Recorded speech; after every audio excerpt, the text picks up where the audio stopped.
Jadi mati suri pertama itu di saat saya masuk kelas 2 SMA. Iya, iya. Itu lebih kurang ada 8 hari saya mati suri. Dan deteksi tadi itu dokter katakan, wah masih kecil lah, bisa hidup kembali gitu ya. Iya, iya. Tapi karena situasi alam, pengaruh alam, Iya. rumah saya itu banjiran. Nah di situ saya nyecah kaki ke tanah, kena air, saya sadar. Itu di dalam mimpi? Ya, langsung Pada saat mengalami mati suri itu? ya, mati suri tadi itu saya melihat semua saudara-saudara saya dulu itu.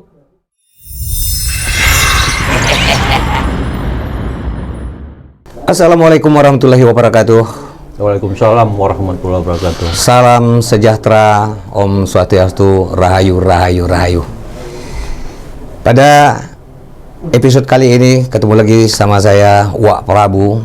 Saya akan membawa Anda semuanya untuk mengikuti jejak seorang praktisi spiritual yang sudah melanglang buana di dunia spiritual. Dan narasumber yang satu ini merupakan narasumber, kalau saya bilang boleh, salah satu narasumber yang istimewa. Karena beliau ini salah satu sosok yang pernah mengalami mati suri. Bagaimana cerita beliau nanti ikuti channel Top Misteri. Semoga kita semuanya dalam keadaan sehat walafiat dan diberikan rezeki yang berlimpah. Amin, dari amin. Arah yang tidak terduga-duga. Selamat sore Ki Ageng Bungsu. Selamat sore Kang Prabu. Alhamdulillah. Luar biasa. Tadi perjalanan ke sini lumayan jauh ya Ki. Jauh dan macet. Macet. Itulah situasi Sudah kita di sini. panggilan. Alhamdulillah Ki Ageng sudah bersama kita kali ini. Ki, saya pengen mengawali apa yang saya sampaikan tadi bahwa Ki Ageng Bungsu itu pernah mengalami mati suri. Betul. Boleh nggak diceritakan sih? Boleh. Jadi mati suri pertama itu di saat saya masuk kelas 2 SMA. Iya, iya. Itu lebih kurang ada 8 hari saya mati suri. Udah deteksi tadi itu dokter katakan, wah masih kecil lah untuk bisa hidup kembali gitu ya. Iya, iya. Tapi karena situasi alam, pengaruh alam, Iya. rumah saya kebanjiran. Nah di situ saya nyecah kaki ke tanah, kena air, Iya. saya sadar. Itu di dalam mimpi? Iya, langsung. Pada saat mengalami mati suri tadi? Ya, mati suri tadi itu saya melihat semua saudara-saudara saya dulu itu dalam keadaan muda, Iya, iya. muda belia, ya dari kakek saya, ibu saya, nenek saya semua muda belia. Itu lebih kurang kalau di sana tadi itu kan kita hanya berapa jam ya, ternyata di dunia tadi itu bisa 8 hari gitu. Iya, iya, Nah iya. itu saya alami. Nah begitu kondisi rumah saya kebanjiran, ya kena air kaki saya sadar. Sadar. Oh, jadi pada saat mati suri itu pas banjir. Ya. Begitu air naik, air kena kaki. Ya. Pada saat kita Ki Ageng tidur nih, Iya. mati suri nih, langsung sadar. Ya, sadar. Begitu beranjak dari tempat tidur, kaki saya turun, sadar saya. Nah, disitulah saya mengambil ilmu dari unsur air. Iya. Supaya ilmu saya dari unsur air. Ya, kita meditasi jika di air, Iya. air yang mengalir, air artesis, kemudian air pertempuran, Iya. sampai air magma laut. Iya. Itu semua kita pakai dengan air. Dari air. Sama Oke. air terjun juga. Berarti ini merupakan satu pengalaman spiritual pertama sekali sebelum Ki Ageng Bungsu terjun di dunia Betul, spiritual ini ya. betul sekali. Jadi luar biasa. Dan apa dampaknya setelah mengalami hal itu? Dampaknya saya selalu mendengarkan yang aneh-aneh. Mendengarkan yang aneh-aneh dan bisikan yang aneh-aneh. Iya. Labil sayanya. Bahkan olah pikir tadi itu sampai sekarang ini ilmu di pengetahuan duduk di bangku kuliah hilang sama sekali. Karena masuknya kedua kalinya mati suri tadi itu di saat saya terapi di perumahan Taman Mini Indonesia Indah. Oh, itu sudah terjun itu Sudah terjun. pada saat kuliah? Waktu kuliah itu udah belum, waktu kuliah belum. Belum ya? Setelah saya kerja di tahun 95 di Taman Mini, Iya. buka praktik di tahun 99, mati suri kembali di tahun 2000. 2000 ya. Nah, itu lebih kurang 4 hari. 4 hari mati 4 suri. hari. Itu waktu penanganan orang-orang dari Kalimantan itu saya. Itu Terus selama 4 hari itu gimana? 4 hari tadi itu saya masuk ke alam lagi, ke alam kubur itu banyak orang yang disiksa, disiksa, dipotong, dipenggal sampai direbus segala macam tuh. Saya mau pulang ke rumah saya sendiri, saya naik ke atas, naik ke atas kayak jembatan putih ke atas begitu kan. Kemudian di situ kayak ada cahaya besar gitu kan. Nah di situ saya langsung sadar lagi. Hanya berapa jam, tapi kondisi yang di bumi tadi itu 4 hari katanya. 4 hari.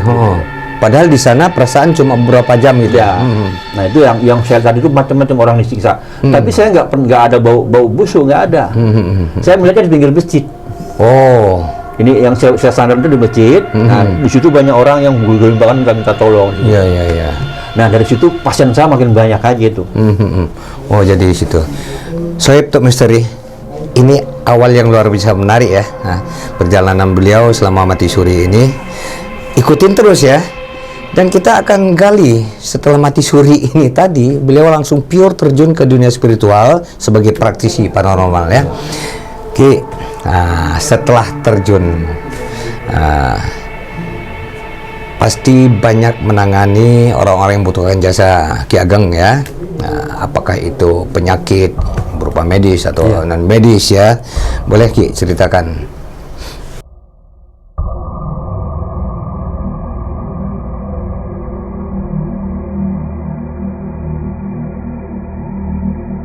Baru medisnya yang kita obatkan.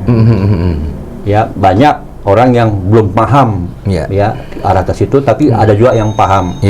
Prinsipnya dalam pengobatan saya itu non medis kita bersihkan, baru medis yang kita obatkan. Alhamdulillah 90% lah terbantu orang semua. Ya.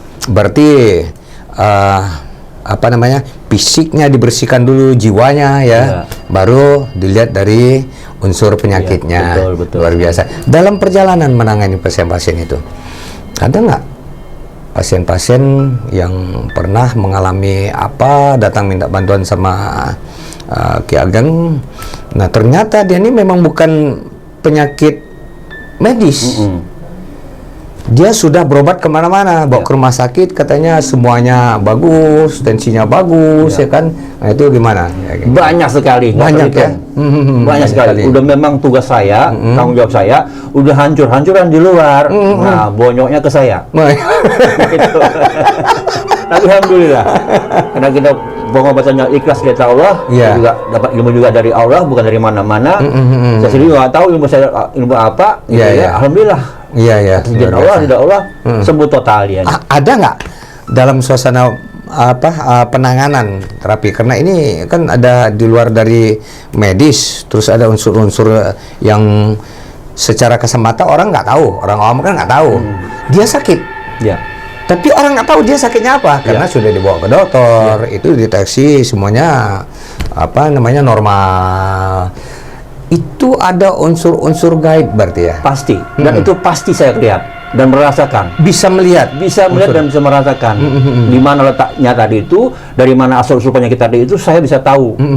Tapi bukan berarti tahu tadi itu kita kembalikan lagi kepada yang bersangkutan yang olah. Iya. Jangan sampai seperti itu. Yang penting sehat sembuh dan itu adalah urusan dia dengan Allah. Iya. Gitu. Ada nggak pertentangan pada saat nangani hal-hal seperti itu? Pasti itu? ada. Ada ya? Ada. Pernah nggak pengalaman yang ini nih? Pernah. Nah, itu pernah. Jadi penanganan tadi itu prosesi dalam pengobatan sudah sembuh dianya, lengah saya, makanya tidak boleh tidur di bawah jam 12 malam.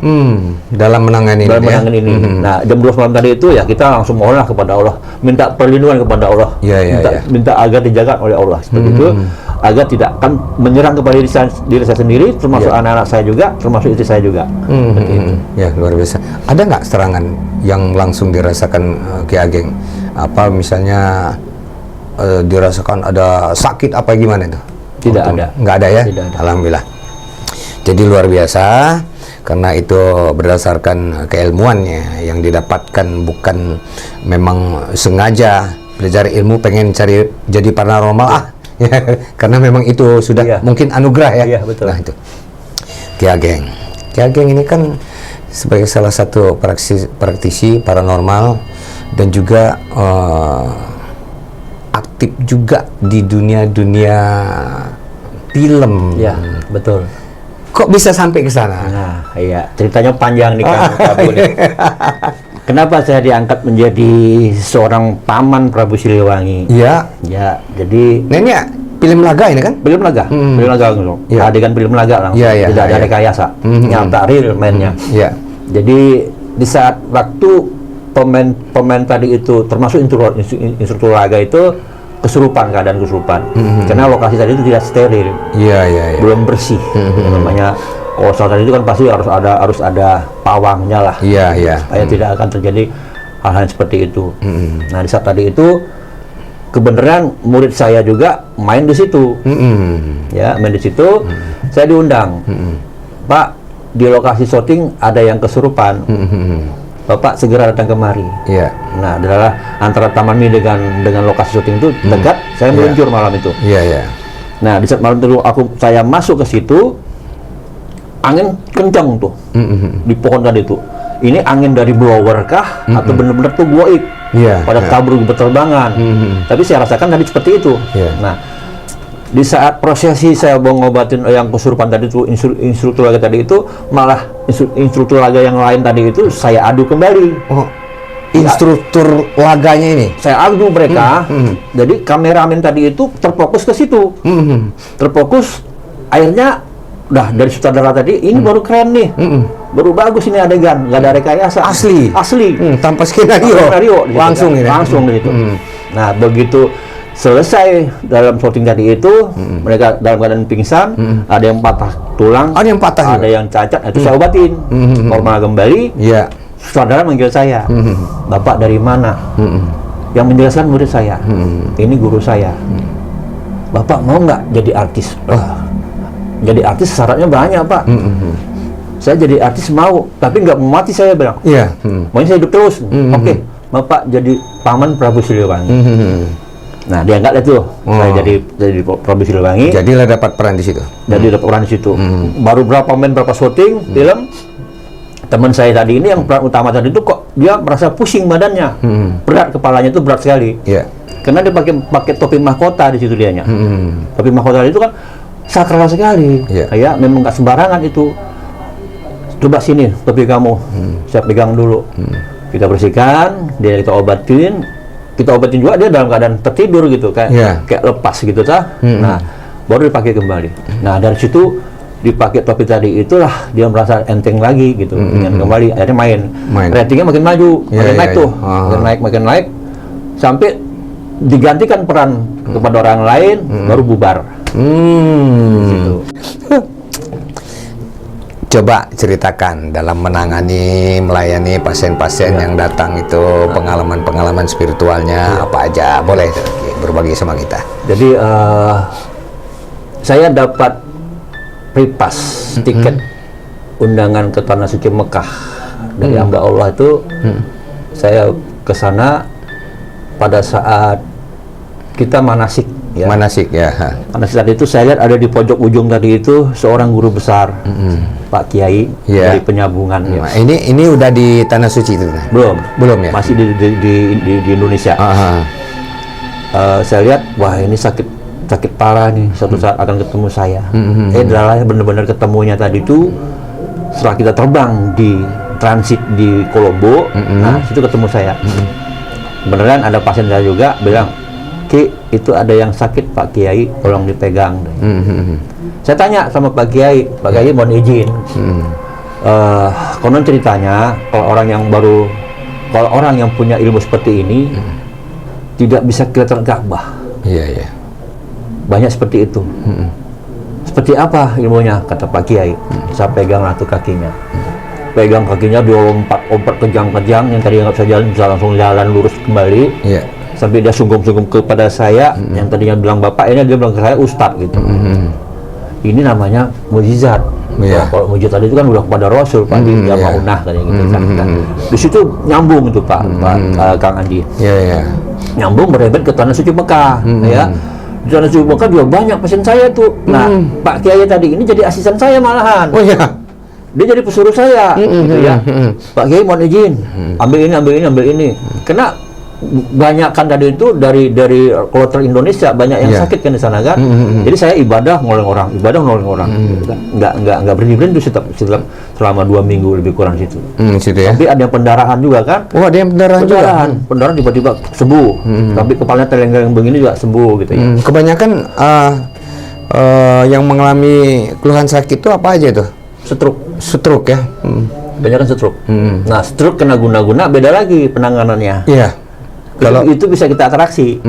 Kalau stroke kena guna-guna non medista, itu bisa langsung 100% dia bisa normal kembali. Kalau non medis. Nah, kadang-kadang dipengaruhi oleh ilmu orang tadi itu kan yang tanggung jawab tadi itu. Tapi kalau stroke kena alami dari pola makan, dari anatomi tubuh tadi itu bermasalah, harus rutinitas kita obatin. Betul. Gitu, jadi kan? masanya panjang. Masanya panjang seperti itu. Ini pernah ditemuin di sana juga di Arab Saudi di Mekah itu? Belum. Nah, waktu ada anaknya raja yang sakit tadi itu kan arahnya mau ke sana perantara kiai tadi ini. Karena kiai tadi ini udah meninggal, putus hubungan kita ke sana. Nah, ini juga saya mau diarahkan lagi nih ke Thailand nanti ini. Di sana juga ada yang mau kita obrolin juga masalah pengobatan kan. Ada kolaborasi lah. Iya. Biar menambah wawasan ilmu Nusantara tadi itu kita gabungkan dengan di sana gitu. Oke. Luar biasa Ki. Sambil minum kopi Ki. Nah, jadi ini seru ini.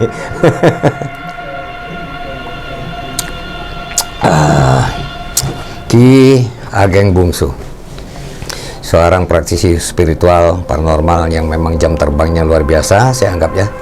Karena beliau ini bukan saja bercokol di satu tempat di mana beliau buka praktek, tapi beliau juga akan datang kemanapun orang membutuhkan, ya kan? Iya. Set jadwal di sini hari ini, terus ada yang besok ke sana, beliau akan terbang juga. Nah, itu apakah semuanya pasien-pasien yang dilayani itu ada imbalan atau di saat-saat tertentu ada misi-misi sosialnya juga? Izin Kang Prabu. Ya. Yang saya alami itu adalah subsidi silang. Subsidi silang. Tidak ada pematokan. Iya. Baik itu dia seorang TNI, kebanyakan orang-orang mabes ya, tanganin ya, minta ini, minta itu, minta ini, itu ala kadarnya. Iya. Tapi kalau saya minta tolong, mereka siap. Nah, jadi dikatakan naluri kemanusiaan. Tapi kalau dalam pengobatan itu subsidi silang. Ada yang kaya memberikan, yang tidak kaya saya berikan. Makanya materi tadi itu hanya sekedar lewat saja nih. Iya. Tapi saya berkecukupan dari situ. Tidak ada pernah kurang. Tapi kalau sudah lari ke materi dengan patokan saya tidak mau. Berarti nggak pernah matok orang minta ini bantuan saya. Tidak. Kiageng, izin kita punya keluarga lagi masalah seperti ini. Berapa orang tanya?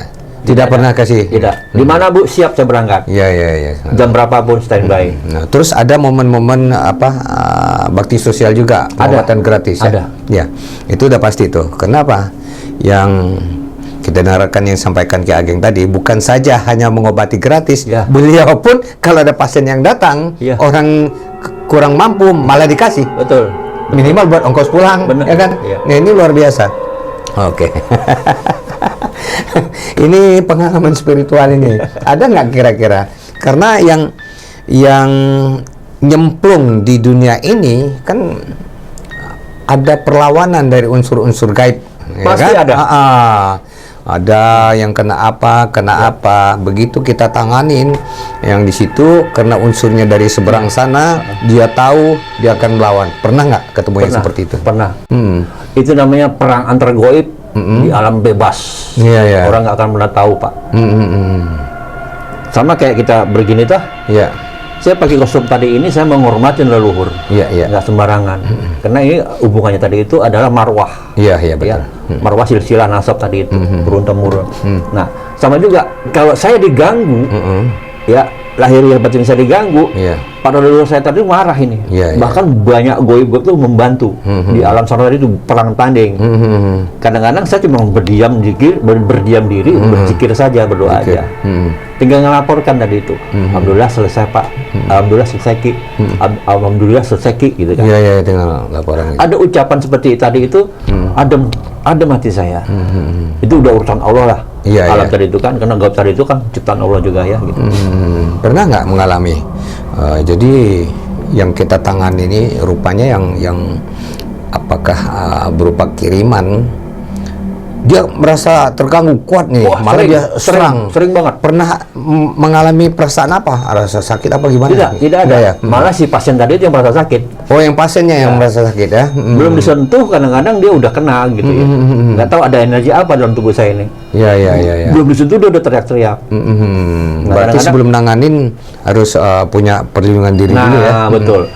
Sebelum kita terjun ke dunia spiritual dan pengobatan tadi itu, kita harus bisa ngebandingin diri dulu ini. Itu yang dikatakan unsur 5 tadi ini, Pak.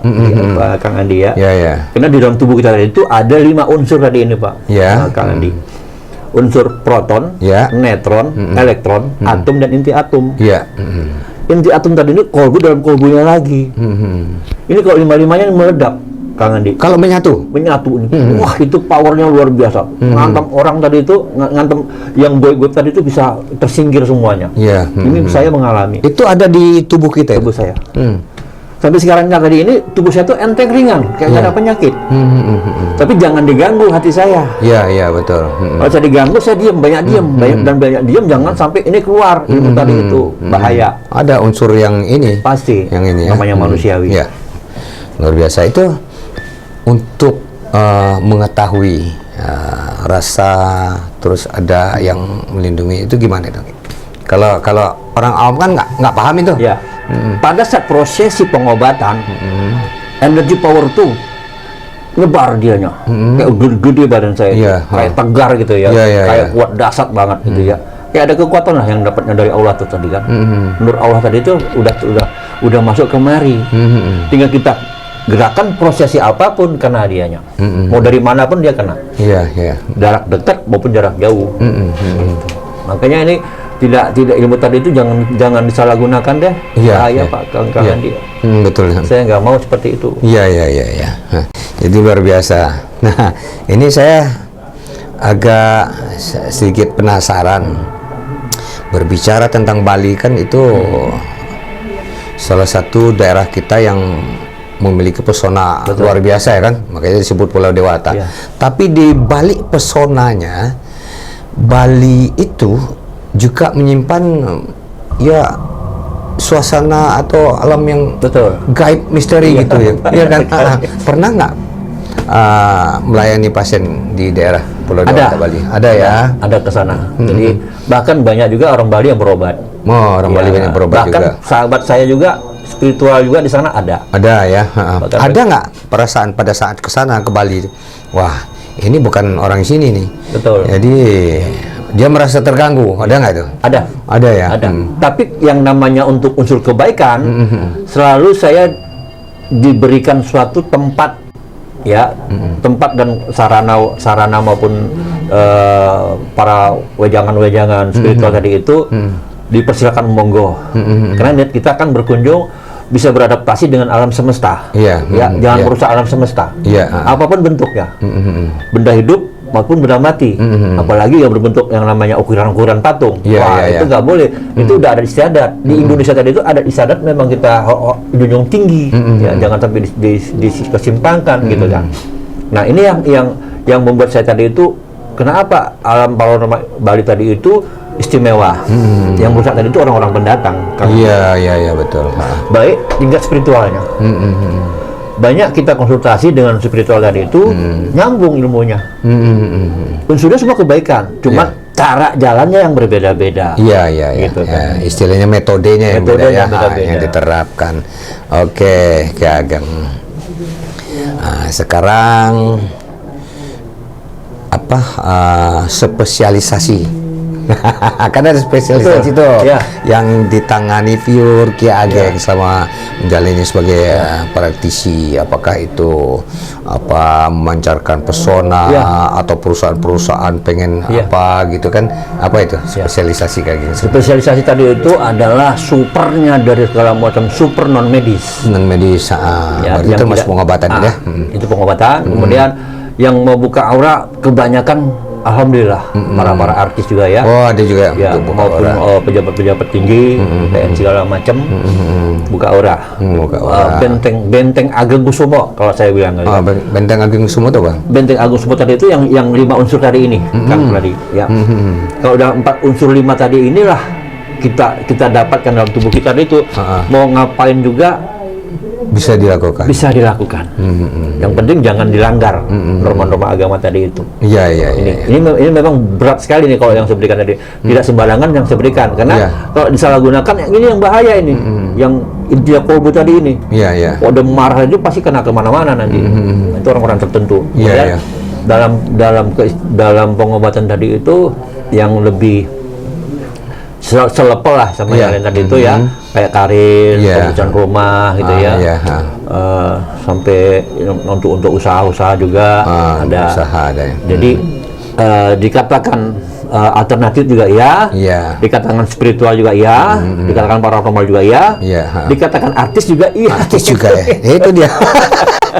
Yang bikin saya tergelitik itu. Saya pengen ngundang ini nih, narasumber saya yang satu ini. Iya. Beliau ini praktisi paranormal, spiritualis, dan juga artis. Makanya berapa minggu yang lalu saya telepon lagi Iya, sama siap. saya belum bocorin itu. Siap. Mungkin nanya-nanya, ini Wak Prabu mau ngapain nelpon mulu? Siap. Lagi sono. Terakhir kemarin 4 hari yang lalu masih di Medan. Udah saya nggak bocorin juga. Nah, kemarin baru pas telepon, oh udah di sini. Alhamdulillah langsung saya cecer. Soalnya apa? Spiritualis, paranormal, ya kan? Pakar apa istilahnya kalau untuk hal-hal yang gaib? Ya, aura. Terus artis sebagai aktor juga.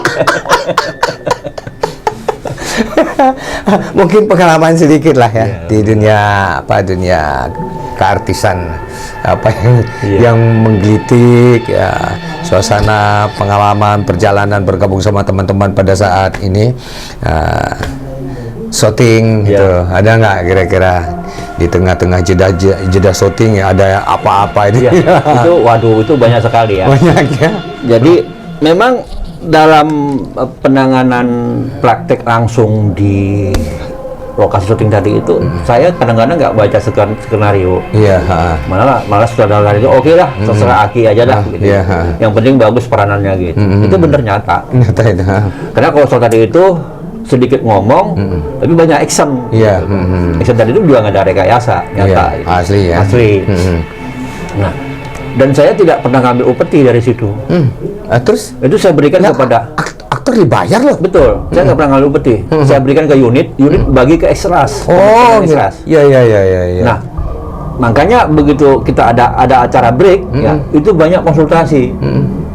Pemain ekstras, pemain yang utama, sampai yang figuran-figuran juga kan gitu ya. Sampai kru film. Sampai sutradaranya ikut ngobrol sama kita, minta saran juga, pengobatan juga. Kebanyakan waktu tadi itu di pengobatan, bukan main film saya malah. Jadi syutingnya misalnya 5 menit, ya. Konsultasinya yang banyak. 5 jam lebih. Ada nggak di antara teman-teman punya pengalaman yang lucu-lucu itu? Ya, termasuk di dalam film 7 Manusia Harimau itu kan. Oh iya. Iya, peran utama tadi itu saya bersihkan dulu dianya, sampai saya pakaikan baju jubah saya yang loreng. Iya. Sampai sekarang dia pakai itu. Gitu syuting dia pakai itu. Pakai itu. Karena bukan saya punya ya, dia bikin kembali. Iya. Bikin kembali. Saya lihat, wah, ini gayanya gaya saya punya nih. Gitu. Jangan diterusin, bahaya kamu, bisa kesurupan beneran nanti gitu. Mungkin dia merasa begitu pakai baju enteng. rasa percaya dirinya lebih tinggi kan? tinggi. Wah, belum tampil aja sudah merasa udah di Benar. luar biasa itu. Jadi Kakek Bungsu kebanyakan menangani pasien di rumah atau di luar. Kalau di rumah ada padepokan kah atau bagaimana? Kalau di rumah sekarang udah nggak ada padepokan. Tapi kalau ada orang mau berobat, monggo silakan. Kadang-kadang saya juga dipanggil ke Jakarta, ke Bandung, sejabodetabek lah. Kadang-kadang keluar pulau. Nah itu juga adalah ongkos-ongkos PP-nya. Kalau ada kita jalan, kalau nggak ada yang menunggu. Iya, Gitu betul. ya. Nah, kalau yang di rumah tadi itu kebanyakan yang stroke, Pak. Oh, yang stroke. Stroke nanti. Nah, kalau jarak jauh tadi itu kebanyakan konsultasi. Masalah rumah tangga, Ya. masalah karir, jabatan, membersihkan rumah segala macam gitu kan. Iya. Kemudian kalau yang panggilan dari Pulau Jawa, luar pulau tadi itu kebanyakan hampir global seluruhnya merata. Ada yang non medis, ada yang medis, ada yang stroke segala macam gitu kan. Iya. Nah seperti itu. Itu biasanya 2 minggu saya di sana. Iya. Pernah nggak menanganin orang-orang misalnya yang terjun di dunia politik yang pengen maju sebagai kandidat ini kandidat? Iya. Banyak itu. Banyak. Itu banyak sekali. Apalagi zona-zona Di kampanye. situlah banyak kan paranormal panen. Wah, iya. Kalau saya bonyok. Kenapa dikatakan bonyok? Kenapa? Iya kan? Karena begitu prosesi mereka mengadakan serangan pajar, saya bilang jangan banyak-banyak gitu ya. Iya. Nggak boleh, itu beda lagi. Akhirnya begitu mereka kampanye, saya ikut-ikutan nih, diajak-ajak gitu kan. Yang mana yang mau diorbitkan, yang mana yang mau Tonjolkan, mana yang mau kasihkan. Semuanya bagus nih. Iya, Saya sebagai spiritual tadi itu semua bagus. Bagaimana yang mau dibenarkan yang mana ini? Iya, Itu jadi beban saya. Akhirnya dari praktisi yang mau jadi anggota dewan tadi itu, Ki, berapapun saya bayar, Ki. Wah, yang begini nih repot nih saya mah. Leluhur bisa marah. Terus ditangani nggak yang kayak Iya. gitu? Enggak ya? Ini luar biasa. Wah, itu Padahal kalau tawaran seperti itu biasanya Nah, kata teman saya, langsung duluan itu. ya, kata asisten saya, manajer saya, antara Ki Ageng sama Yanto Haryono beda nih, Kang Andi. Iya. Kalau Yanto Haryono tadi itu pengen duit. Iya. Nah, kalau Ki Ageng nggak mau duit, dianya maunya doa dulu. Malah kasih duit begitu. Nah itu anehnya begitu. Luar biasa, Sohib Top Mystery ya. Jadi yang kita ikuti perjalanan spiritual beliau saat ini, kita mendapatkan sebuah edukasi yang menarik. Yaitu seperti pernah saya ceritakan bahwa di dunia spiritual, paranormal, kita sedikit banyak sering mendapatkan informasi-informasi apakah dari media sosial, apakah itu berupa orang yang hanya bikin konten hoax ya. Macam-macam masukan. Kadang-kadang kalau orang awam yang mentah itu ditelan mentah-mentah, nggak dia sering lagi. Nah ternyata banyak loh paranormal itu yang misinya memang baik kemanusiaan. Terus misi kemanusiaannya udah disebutan nih. Untuk bidang pengobatan nanti gimana tuh Ki? Iya, misi pengobatan itu begini juga ya. Jadi ada yang orang yang dikatakan dokter nggak bisa menangani. Contohnya kayak dia mau dioperasi di kepala, saraf kepala itu kan kayak ada pecah pembuluh darah. Kemudian ada tulang punggung yang mau dioperasi, dokter nggak sanggup gitu ya. Nah, itu saya obatkan. Oh iya, pernah seperti itu. Alhamdulillah mereka berhasil. Nah, diberikanlah sedikit, bukan sedikit bagi saya, cuma itu banyak banget gitu ya. Nah, itu yang saya berikan kepada yang membutuhkan. Oh, berarti apa ya? Kalau di rumah sakit itu ini harus dioperasi. Betul. Tatkala datang ke Ki Ageng nggak jadi operasi, pernah kayak gitu ya? Benar. Ini pengalaman lucu lagi, bukan lucu lagi, nyata kan ya. Pasien saya itu dari Kalimantan, dalam keadaan stroke, kakinya dilipat begini nih, oksigen oksigen tadi masih ada tabung, ditutup di mukanya. Ya. Saya bilang jangan bawa ke rumah deh, bawa ke rumah sakit Gatot Subroto aja. Iya. Begitu saya tanganin, saya pegang badan tadi itu, nyetrum badan semua tadi itu, lepas semuanya tadi itu, sembuh dianya. Oksigen dicabut, badannya bisa lurus lagi, bisa berdiri. Itu langsung spontan berdiri. Kalau itu dari Kalimantan? Dari Kalimantan. Jadi dari Kalimantan ini pasien langsung diterbang terus sambil bawa oksigen itu tadi? Itu nggak lepas, infus nggak lepas. Infus nggak lepas. Karena kalau lepas bahaya dianya. Iya. Nah, ini yang dikatakan tadi itu pengobatan non medis. Iya.